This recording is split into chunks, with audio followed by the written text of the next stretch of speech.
নারীদেরকে বলবো, আপনারা পুরুষদের প্রতিদ্বন্দ্বী নন, আপনারা পুরুষদের পরিপূরক। একজন নেককার নারী একজন পুরুষের পিছনে থাকলে এই পুরুষ বিশ্ব জয় করতে পারবেন ইনশাআল্লাহ।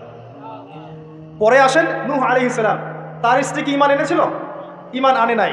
এখানে মনে রাখবেন, আপনি যদি ঈমান না আনেন, আকীদা ঠিক না করেন, আমল ঠিক না করেন, আপনার পরিচয়, বংশ, গোত্র, বর্ণ আপনাকে বাঁচাতে পারবে না।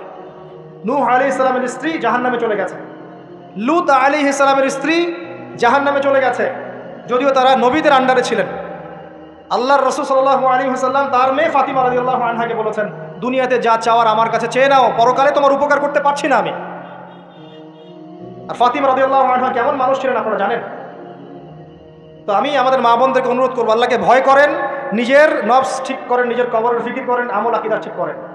আপনি কত বড় আলেমের স্ত্রী, কত বড় শাইখের স্ত্রী, আপনি আপনার স্বামী কত বড় পলিটিক্যাল লিডার, কত বড় সোশ্যাল লিডার, এটার মানদণ্ড আল্লাহ দেখবেন না। আপনার ঈমান, আমল, তাকওয়া শুধু আল্লাহ পাক দেখবেন। আসেন কোরআনের পাতায় পাতায় যাই, চলেন আপনাকে নিয়ে যাচ্ছি। ইব্রাহিম আলাইহিস সালাম নাম শুনেছেন? তার স্ত্রী সারা আলাইহিস সালাম পৃথিবীর সুন্দরী নারীদের মধ্যে অন্যতম। দুজন সুন্দরী নারীর কথা এসেছে, একজন হাওয়া আলাইহিস সালাম, একজন সারা আলাইহিস সালাম। আমাদের এইসব সুন্দরী নারীদের চেয়ে হাজার গুণ সুন্দরী ছিল, অত্যন্ত সুন্দরী। খেয়াল করে দেখবেন, এই যে ইব্রাহিম আলাইহিস সালামের বংশধর যারা, তাদের চেহারা এবং সুরত কিন্তু অত্যন্ত সুন্দর। আমাদের নবী মুহাম্মদ সাল্লাল্লাহু আলাইহি ওয়াসাল্লাম প্রচণ্ড সুন্দর ছিলেন না? তার আদি পিতাকে ইসমাইল আলাইহিস সালাম না? ইসমাইল আলাইহিস সালাম ইব্রাহিম আলাইহিস সালামের সন্তান নয়? ওই দেখেন ব্লাড চলে আসছে। ইউসুফ আলাইহিস সালাম তার বাবাকে, ইয়াকুব আলাইহিস সালাম তার বাবা, ইসহাক আলাইহিস সালাম তার বাবা, ইব্রাহিম আলাইহিস সালাম, ওই যে একই লেগেসি দেখেন। তারা প্রচণ্ড সুন্দর ছিলেন। এমনকি নবী সাল্লাল্লাহু আলাইহি সাল্লাম মিরাজের রাতে গিয়ে যখন ইব্রাহিম আলাইহিস সালামের সাথে সাক্ষাৎ করেছেন, তিনি পরে বলেছেন যে আমার শাকল, সুরত আর ইব্রাহিম আলাইহিস সালামের চেহারার মধ্যে অনেক মিল আছে, সাদৃশ্য আছে, একই রকম। আমরা কিন্তু দরুদের মধ্যেও মুহাম্মদ সাল্লাল্লাহু আলাইহি সাল্লামের নামের পাশে ইব্রাহিম আলাইহিস সালামের নাম বলছি। তাদের উভয়ের জীবনে প্রচণ্ড মিল ছিল, একই রকম ছিল।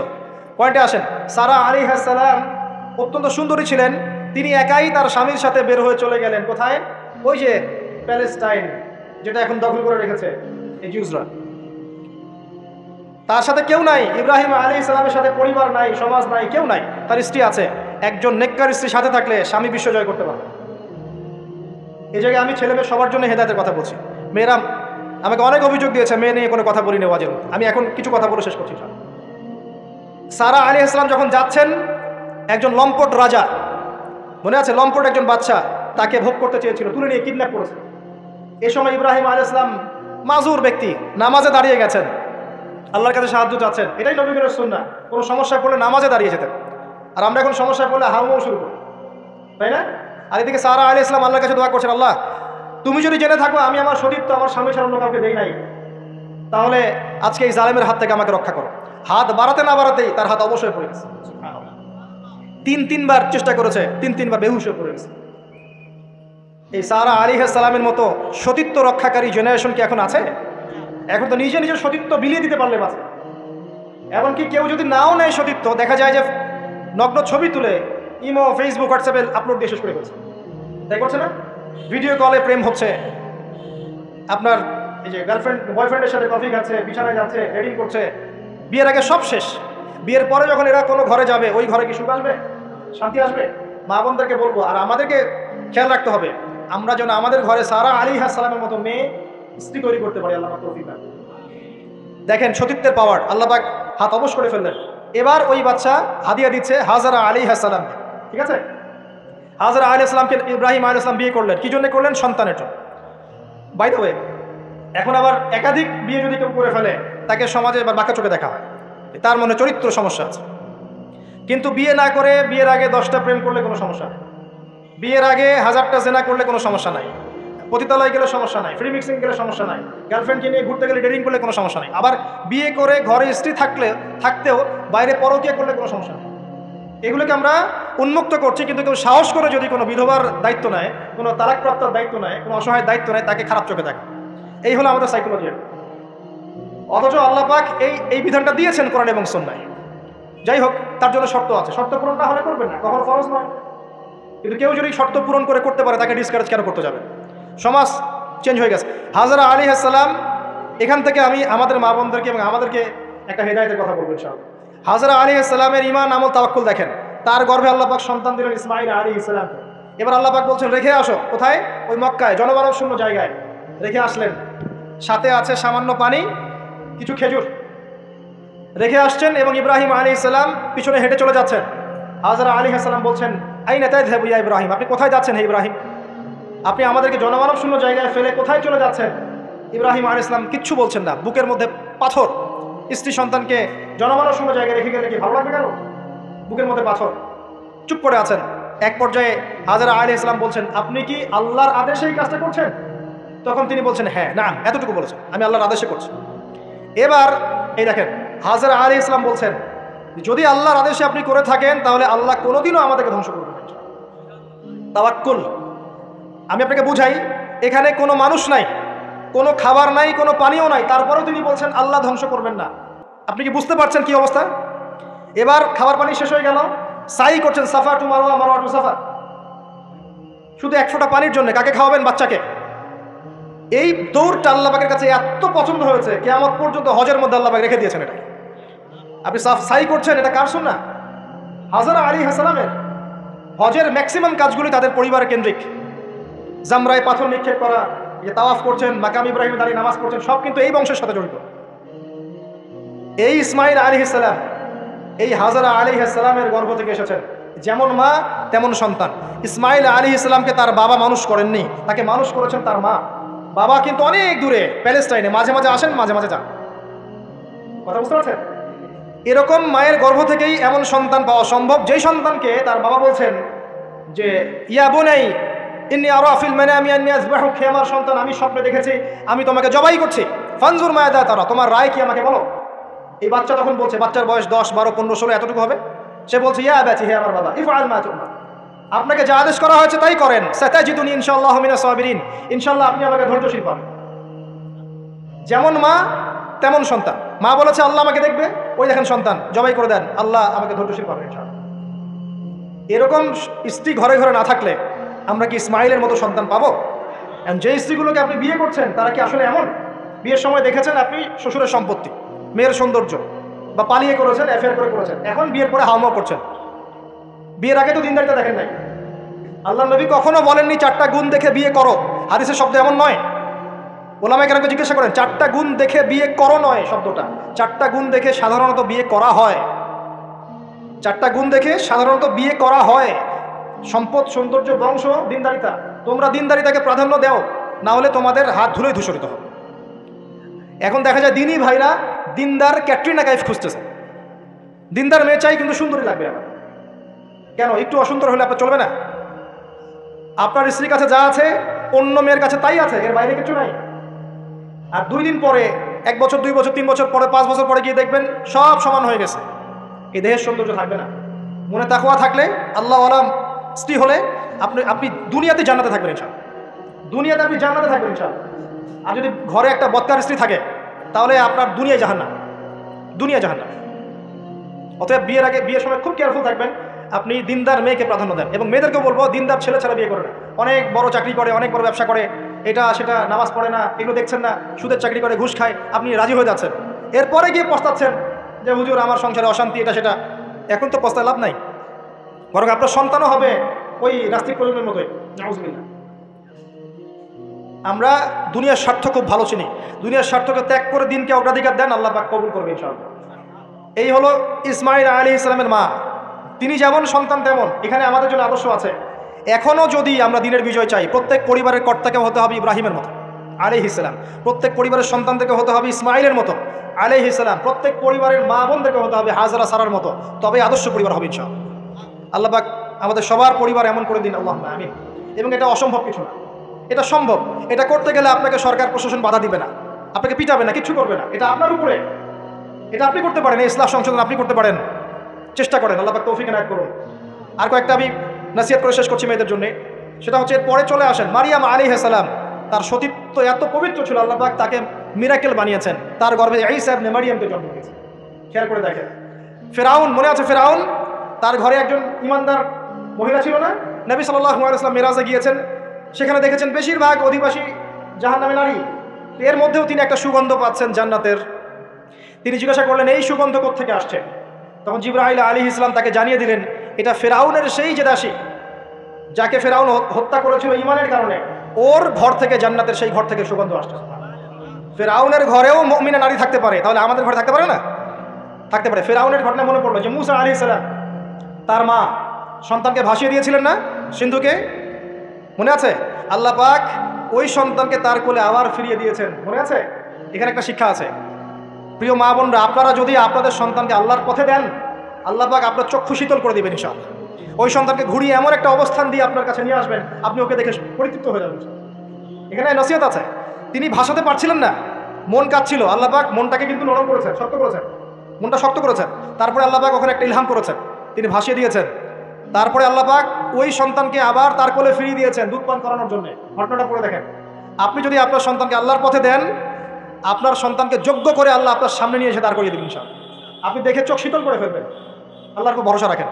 মুসা আলাইহিস সালামের কথা একটা ঘটনা মনে পড়লো। তিনি যখন ওই যে ঘুষি দিয়ে একজন মরে গেছে, তিনি চলে গেলেন ওই কওমে শুআইব মাদিয়ানে, সেখানে গিয়ে বসে আছেন এবং দেখছেন দুইজন মেয়ে পানি আনার জন্য এসেছে, তাই না? পানি আনতে পারছে না, তিনি গিয়ে হেল্প করলেন। এই মেয়ে দুটো গিয়ে শুআইব আলাইহিস সালামকে বললেন যে হুয়া রাজুলুন কাওয়িউন আমিন, একজন ব্যক্তিকে দেখেছি সে খুব কাওয়ি, শক্তিশালী এবং আমিন, বিশ্বস্ত। শুআইব আলাইহিস সালাম পাঠালেন তাকে ডেকে নিয়ে আসো। এবার এই যে মেয়েটা হেঁটে হেঁটে আসছে, এদিকে মুসা আলাইহিস সালাম গাছের আড়ালে বসে দোয়া করছেন, রব্বি ইন্নী লিমা আনজালতা ইলাইয়া মিন খায়রিন ফাকির। এই মেয়ে হেঁটে হেঁটে এসে মুসা আলাইহিস সালামকে বলছেন, আমার বাবা আপনাকে ডাকছেন। এই মেয়েটার হেঁটে হেঁটে আসাটাকে আল্লাহ পাক সূরার মধ্যে বলেছেন যে এই মেয়েটা লাজুক পায়ে হেঁটে হেঁটে এসেছে। কিভাবে? লাজুক ভঙ্গিতে সে হেঁটে হেঁটে এসে বলেছে, আমার বাবা আপনাকে ডাকছেন। কথা বুঝতে পারছেন? এই লজ্জাশীলতা এখনকার মেয়েদের মধ্যে আপনি আমাকে দেখান। এই লাজুক ভঙ্গিতে হেঁটে আসা মেয়েদের যে হাঁটাটাও পর্দা, মেয়েদেরকে কে বুঝাবে হাঁটার মধ্যেও পর্দা আছে? কে বুঝাবে যে গলার ভয়েসে পর্দা আছে, চোখের চাহনিতে পর্দা আছে? একটা মেয়ে সব কিছু ঢেকেছে, মনে করেন চোখটা ঢাকে নাই, এই চোখ দুটো দেখেই একটা ছেলে তার প্রেমে পড়তে পারে। একটা ছেলে হিসেবে বলছি, এটা সম্ভব। একটা হাতের কবজি দেখে আপনি একটা মেয়ের প্রেমে পড়তে পারেন, ভালো লাগতে পারে, সম্ভব। মেয়েদেরকে আল্লাহ পাক এত সুন্দর করে সৃষ্টি করেছে। আল্লাহ পাকের সবচেয়ে শ্রেষ্ঠ সৃষ্টি হচ্ছে মেয়েরা। মানুষ তো অবশ্যই, তারপরে মেয়ে মানুষ। এই নারী আপনার হয় জান্নাতের মাধ্যম হবে, অথবা আপনার জীবনের সবচেয়ে বড় ফিতনা হবে। কারণ নবী সাল্লাল্লাহু আলাইহি ওয়াসাল্লাম বলেছেন, আমি পুরুষদের জন্য মহিলাদের চেয়ে বড় কোনো ফিতনা রেখে যাচ্ছি না। প্রচন্ড বড় ফিতনা হতে পারে, সাবধান। তো এখানে দেখেন মেয়ের হাঁটার বর্ণনা আল্লাহ পাক দিয়েছেন। এখনকার জেনারেশনে মেয়েদেরকে আপনি হাঁটা শেখান, রাস্তাঘাটে, শপিং মলসে, সব জায়গায় দেখবেন গেঞ্জি আর জিন্স আর টি শার্ট পরে, ফর্মাল পোশাক পরে, স্যুট বুট পরে ঘুরছে। মাঝে মাঝে পোশাকের এখানে ওখানে ফাড়া ছেঁড়া, এটাই নাকি স্টাইল। এমন পোশাক পরছে যেটা পরেও দেহের অঙ্গ প্রত্যঙ্গ বোঝা যাচ্ছে, এমন পোশাক পরছে যেটা বাহির থেকে ভিতরের অঙ্গ দেখা যাচ্ছে। অমুসলিমদের পোশাক পরছে, ছেলেদের পোশাক পরছে, এগুলো সবই আখিরুজ্জামানের সাইন। আখিরুজ্জামান এরকম মেয়েদের সংখ্যা বাড়বে। নিসাউন কাসিয়াতুন আরিয়া, এরা কাপড় পরেও নগ্ন থাকবে। মুইলাতুন মামিলাত, এরা মানুষকে আকৃষ্ট করবে, নিজেরাও আকৃষ্ট হবে।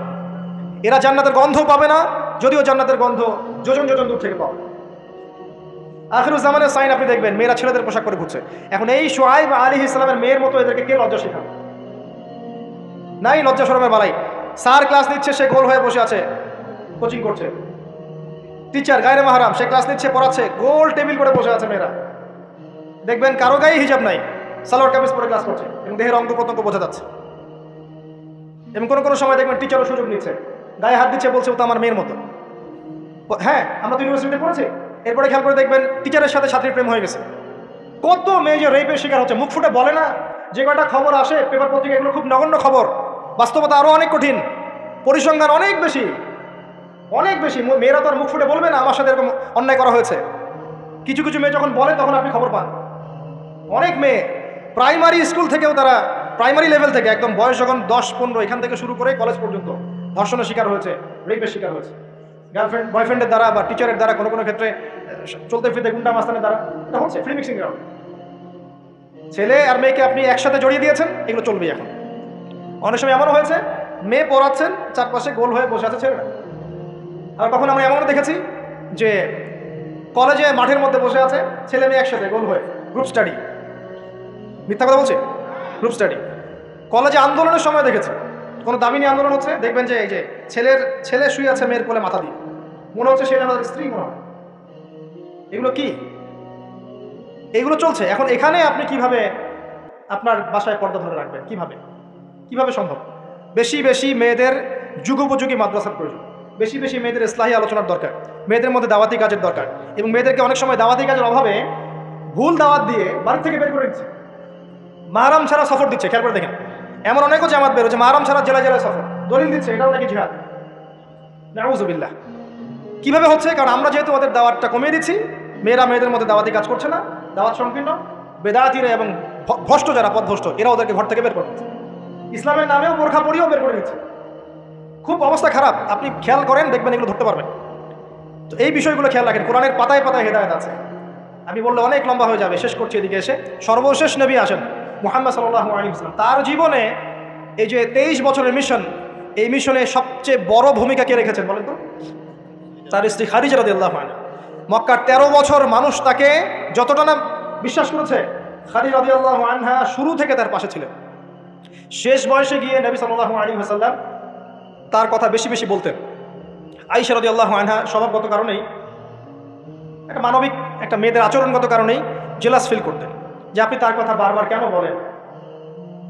তিনি বলতেন, হে আয়েশা, তোমরা খাদিজাকে ভালো মন্দ বলো না, যখন কেউ আমার কথা বিশ্বাস করে না এই খাদিজা করেছে রাদিয়াল্লাহু আনহা।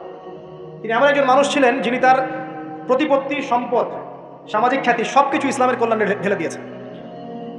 হেরা গুহায় নবী সাল্লাল্লাহু আলাইহি ওয়াসাল্লাম যখন বসে থাকতেন, তিনি গিয়ে খাবার পানি দিয়ে আসতেন। হেরা গুহায় একবার উঠে দেখেন কত উঁচু, কত কষ্ট।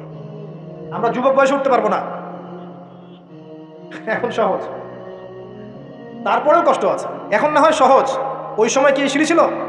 তিনি এভাবে উঠতেন, খাবার দিতেন। চিন্তা করে দেখেন, একজন নারী কাজটা করতেন। এবার আসেন, খাদিজা রাদিয়াল্লাহু আনহার বান্ধবীদেরকে খুঁজে খুঁজে নবী সাল্লাল্লাহু আলাইহি ওয়াসাল্লাম গোশত হাদিয়া পাঠাতেন, তাকে এত ভালোবাসতেন। জিবরাইল আলাইহিস সালাম এসে খাদিজা রাদিয়াল্লাহু আনহাকে সালাম দিয়েছেন। নবীজিকে বলেছেন, ওই যে খাদিজা আসছে ইয়া রাসূলুল্লাহ।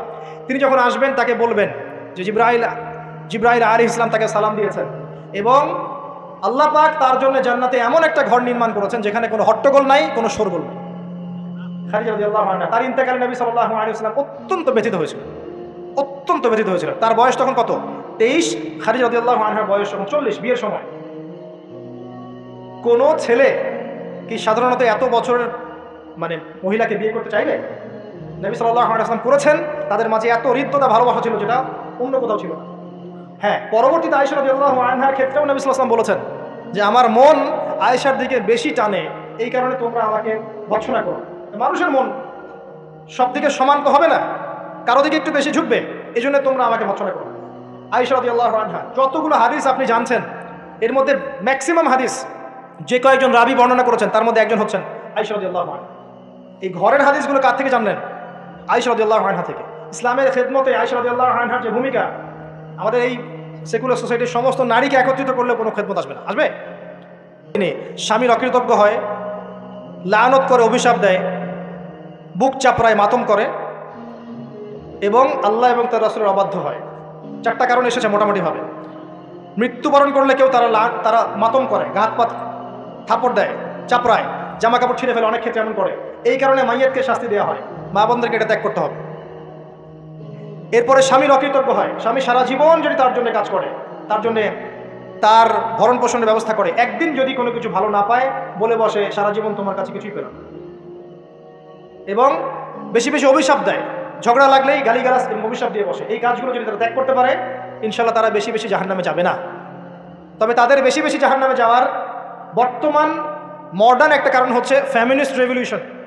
ভালো করে শোনেন, ফ্যামিনিস্ট রেভলিউশন সেই কারণ যার কারণে এখনকার নারীদেরকে আপনি বাসায় রাখতে পারছেন না পর্দায়।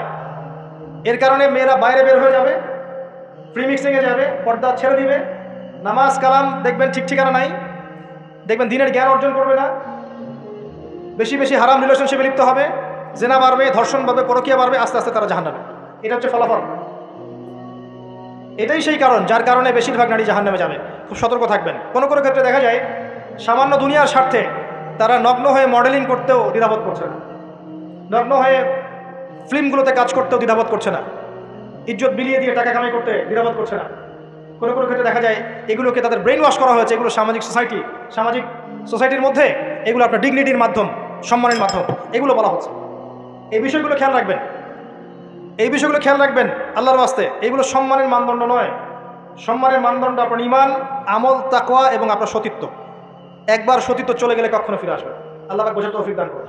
আর সর্বশেষ কথা হচ্ছে, এই উম্মতের নারীদের জন্যই নবী সাল্লাল্লাহু আলাইহি ওয়াসাল্লাম 4টা কাজের সুসংবাদ দিয়েছেন। 4টা কাজ করতে পারলেই জান্নাতের যে কোনো দরজা দিয়ে ইচ্ছা তারা প্রবেশ করতে পারবে। বাসায় গিয়ে এই হাদিসটা শুনিয়ে দিয়ে, 1 নাম্বার, তারা যদি 5 ওয়াক্ত নামাজ পড়তে পারে, 5 ওয়াক্ত নামাজ টাইম টু টাইম পড়তে পারে। 2 নাম্বার, তারা যদি রমজান মাসে সওম রাখতে পারে। 3 নাম্বার, তারা যদি লজ্জাস্থানের হেফাজত করতে পারে, মানে পর্দা করতে পারে। এখানে আমি খাস পর্দা বোঝাচ্ছি, ডিজিটাল পর্দা বোঝাচ্ছি না, খাস পর্দা বোঝাচ্ছি। পোশাক এমন হবে না যেটা পরলে শরীরের কাঠামো বোঝা যায়, এমন পোশাক চলবে না। পোশাক এমন হবে না যেটা পরলেও বাহির থেকে ভিতরের অঙ্গ দেখা যায়। পোশাক এমন হবে না যেটা অমুসলিমদের সাথে সাদৃশ্য আছে। আর পোশাক এমন হবে না যেটা পুরুষদের পোশাক। তারা যদি তাদের লজ্জাস্থানকে হেফাজত করতে পারে। আর 4 নাম্বার, যদি স্বামীর আনুগত্য করতে পারে। এই 4টা কাজ যে নারী করতে পারবেন, ইনশাআল্লাহ জান্নাতের যে কোনো দরজা ইচ্ছা প্রবেশ করতে পারবেন ইনশাআল্লাহ তাআলা। আমরা পারিবারিক ক্ষেত্রে স্বামীদেরকে অনুরোধ করব, আমাদের অনেক দোষ আছে, স্বামী ভাই পিতাদেরকে অনুরোধ করব যে মেয়েদেরকে ছোটবেলা থেকে পড়াশোনা শেখায়। কন্যা সন্তান হলে মুখটা কালো করার দরকার নাই। তারা আমাদের বোঝা নয়, বরং তারাই দেখবেন ওমর, খালিদ, উসমান, আলীর মতো সন্তান জন্ম দেবে ইনশাআল্লাহ আযজা ওয়া জাল্লা। তাদের গর্ভ থেকেই সন্তান জন্ম হবে ইনশাআল্লাহ। সন্তান মেয়ে হলে মুখটা কালো করার প্রয়োজন নেই। আমরা ওদেরকে দিন শিক্ষা দিব, উপযুক্ত পরিবেশ দিব, নিরাপত্তা দিব, নিরাপদ পরিবেশে দিন শেখার ব্যবস্থা করব। এটা আমাদের উপর দায়িত্ব। তাদেরকে সম্পত্তির অধিকার দিতে হবে, এটা আমাদের উপর দায়িত্ব। জুলুম করা যাবে না, তাদের উপর জুলুম করা যাবে না। তাদের ব্যাপারটা ফিতরতটা হচ্ছে তারা একটু বক্র হবে, তাদের ফিতরত, তাদের চরিত্র স্বভাব হচ্ছে তারা একটু বক্র হবে। এটাকে মেনে নিয়েই চলতে হবে। ফিতরত এটা ওদের, তারা বক্র হবে। আপনাকে আমাকে মেনে নিয়েই চলতে হবে। আল্লাহ পাক তৌফিক দান। এটা এই জায়গায় শয়তান এসে সুযোগ খুঁজবে, এই জায়গায় শয়তান এসে সুযোগ খুঁজবে, এখানেই সবরের পরিচয় দিতে হবে। আল্লাহ পাক তৌফিক দান। তাদের দিন শিক্ষা নিশ্চিত করার পর আমলের এখতিয়ার দিতে হবে। সারাদিন ওদেরকে দুনিয়ার কাজে ব্যস্ত করে রাখবেন না। আমরা ওদের উপর যত কাজের চাপ দিয়ে রাখি, এই কাজগুলো করার পর আমল করার ওদের ফুরসত থাকে না। কাজের চাপ কমিয়ে দেন। এতগুলো তরকারি কেন রান্না করতে হবে? 1টা 2টা করলেই তো এনাফ। সময় দেন, ওদেরকে সময় দেন। প্রতি বেলায় কেন চুলায় হাঁড়ি চলাতে হবে? নবী সাল্লাল্লাহু আলাইহি ওয়াসাল্লামের তো বাড়িতে 3 মাস কখনো চুলাই জ্বলে নাই, পরপর 2 বেলা তিনি কখনো পেট ভরে খাননি। আমাদের প্রত্যেক বেলায় কেন এত এত রান্না করতে হবে? ওদেরকে এত ব্যস্ত রাখবেন কেন? সময় দেন, পড়াশোনা করতে দেন, তালিম করতে দেন। 1 বেলা রান্না করেন, 3 বেলা খান। ওরা এত মার্কেটে ঘুরবে কেন? আমরা কি মরে গেছি নাকি? আমরা মাসের বাজার করে দেবো, 1 মাসের বাজার আগেই করা শেষ, বাসায় থাকো, মাসের বাজার করে ফেলবে। রমজান আসছে, রমজান আসার আগেই সব শপিং শেষ। রমজান মাস আসার আগেই রমজান এবং ঈদের সব শপিং শেষ করে ফেলেন। যতটুকু সামর্থ্য আছে এটা দিয়ে করেন। রমজান মাস পুরো ইবাদতে কাটাবেন ইনশাআল্লাহ। ঘন ঘন মার্কেটে যাবেন না, বাড়ির মা বোনদেরকে এত মার্কেটে যেতে দিবেন না, বাসায় রেখে দিবেন। এত প্রয়োজন নাই তো আমাদের। বাসায় পরিবেশটাই মূল কথা। আমরা ওদের উপর অনেক জুলুম করে ফেলি, ওদের প্রতি ভ্রুক্ষেপ করি না। দেখবেন নিজের স্ত্রীকে ভালো লাগে না, সারাদিন বাইরে যে মুভিজ দেখতে দেখতে, পর্নোগ্রাফি দেখতে দেখতে এবং ফ্রি মিক্সিং চলতে চলতে নিজের স্ত্রীর চেহারা আর ভালো লাগে। বিয়ের আগে যে 10টা প্রেম করে আসছে, এখন স্ত্রীর চেহারা ভালো লাগবে কেমন? হ্যাঁ, স্ত্রীর দিকে তাকাই না, ভ্রুক্ষেপ করে। আবার আমাদের স্ত্রীদেরকেও দেখবেন অনেক সময় দেখা যায় যে বাইরে যাওয়ার সময় সাজুগুজু করে একাকার, স্বামীর জন্য কখনো সাজবে না। সাহাবায়ে কেরাম রাদিয়াল্লাহু আনহুম আজমাইন বাসায় ঢুকতেন, জিহাদের মাঠ থেকে ফিরতেন, দাওয়া দিয়ে ফিরতেন, আহলান সাহলান দাঁড়িয়ে থাকতেন স্ত্রীরা, আহলান সাহলান সুন্দর করে সেজে থাকতেন, পরিপাটি হয়ে থাকতেন। স্বামী আসতো, হাতে চুমু খেতেন, জড়িয়ে ধরতেন, হৃদয়তা ভালোবাসা বাড়তো। একই প্লেটে খাবার খেতেন, বড় প্লেট ছিল, একসাথে খাবার খেতেন, মহব্বত বাড়তো। খাইয়ে দিতেন, হাতে খাইয়ে দিতেন, মহব্বত বাড়তো। কোলে শুয়ে কোরআন তেলাওয়াত করতেন, মহব্বত বাড়তো। নবী সাল্লাল্লাহু আলাইহি ওয়াসাল্লাম সেখানে কামড় দিতেন যেখানে আয়েশা রাদিয়াল্লাহু আনহা কামড় দিয়েছেন, মহব্বত বাড়তো। এরপরে সময় দিতেন পরিবারে, দিয়ে তারপরে তার অন্তরঙ্গ সম্পর্কে যেতেন। নবী সাল্লাল্লাহু আলাইহি ওয়াসাল্লাম স্ত্রীর সাথে দৌড় প্রতিযোগিতা করেছেন, চাঁদ দেখেছেন। এখানে দেখবেন আপনি যাচ্ছেন ঘরে, স্ত্রী আপনার দিকে তাকায় না, আপনিও তার দিকে তাকান। ও সাজেন আপনার জন্য, আপনিও কেয়ারও করেন না। আপনিও বসে গেলেন ফেসবুক এই যে নিয়ে, স্মার্টফোন নিয়ে মুভিজ দেখা, ও মাশাআল্লাহ কোটটা গুতা করতে শুরু করুন। কেউ কারোর সাথে সম্পর্ক নেই। 1 বছর যাইতে না যাইতেই বিয়ের ভালোবাসা মহব্বত সব শেষ। অথচ আল্লাহ পাক বলেছিলেন যে আলা বাইনাকুম মাওয়াদাতুন ওয়া রাহমাহ। এই হৃদ্যতা ভালোবাসা যদি জীবন্ত না করতে পারি, আমাদের পরিবারগুলোর মধ্যে কাঠামো ঠিক থাকবে না। এবং এইসব পরিবেশে যে বাচ্চা কাচ্চারা বড় হবে, এরা আগামী দিনে উম্মার হাল ধরতে পারবে না। মুহাম্মদ সাল্লাল্লাহু আলাইহি ওয়াসাল্লাম মানুষকে ভালোবাসতেন, কারণ ছোটবেলা থেকে তাকে ভালোবাসার পরিবেশে বড় করা হয়েছে। উমর রাদিয়াল্লাহু আনহু খুব কঠোর ছিলেন, কারণ ছোটবেলা থেকে তাকে কঠোরতার মধ্যে মানুষ করা হয়েছে। এই বিষয়গুলো মানুষের উপর প্রভাব বিস্তার করে। আমরা আমাদের মা বোনদেরকে রিকোয়েস্ট করব, 5 ওয়াক্ত সালাত ঠিকঠাক মতো আদায় করবেন। আপনারা সুযোগ করে দিবেন, দ্বীনি শিক্ষায় শিক্ষিত হবেন, মাদ্রাসার সাথে সম্পৃক্ততা রাখেন, মহিলাদের তালিমি হালাকা করেন, তাদের মাঝে দাওয়াতি কাজ করেন, পর্দার দিকে খেয়াল রাখেন। স্বামীদেরকে অনুরোধ করব, ভাইদেরকে বলবো এবং আমি সন্তানদেরকে বলবো, মায়ের, বোনের, স্ত্রীদের দিকে খেয়াল রাখেন, তাদের দিন শিক্ষা নিশ্চিত করেন, তাদের পর্দা নিশ্চিত করেন, তাদেরকে দিন শেখান, বোঝান। আল্লাহ রাব্বুল আলামিন ইনশাআল্লাহ জান্নাতি পরিবার গড়ে দিবেন। এই পরিবারগুলো দিয়ে যখন সমাজ গঠিত হবে, এই সমাজ দেখবেন ইনশাআল্লাহ তাআলা একটা আলোকিত সমাজে পরিণত হবে ইনশাআল্লাহ আযজা ওয়া জাল।